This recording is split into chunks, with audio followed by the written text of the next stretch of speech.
böyle mutlu Sakın avlu yerine bulamam Nasıl dile gözüm benim hükümlü Söz altında olmadığında töreler Avlu geçti, canım geçti Gündür bayda karanlık Evli gözüm çok azizdir Öldüreyim kanarım Avlu geçti, annesi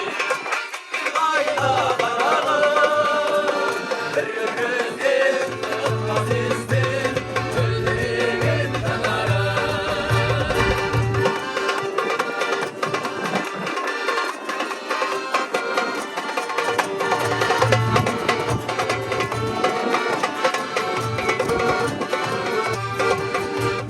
Pencere ayda,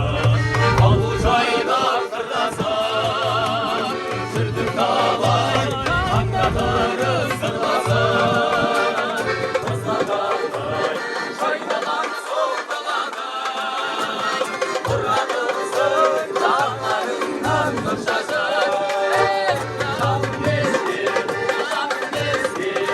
Gündür ayda karanlık Öldüreyim canarım Can geçti, can geçti Bir ayda karanlık Azizdir Öldüreyim canarım Azizdir Öldüreyim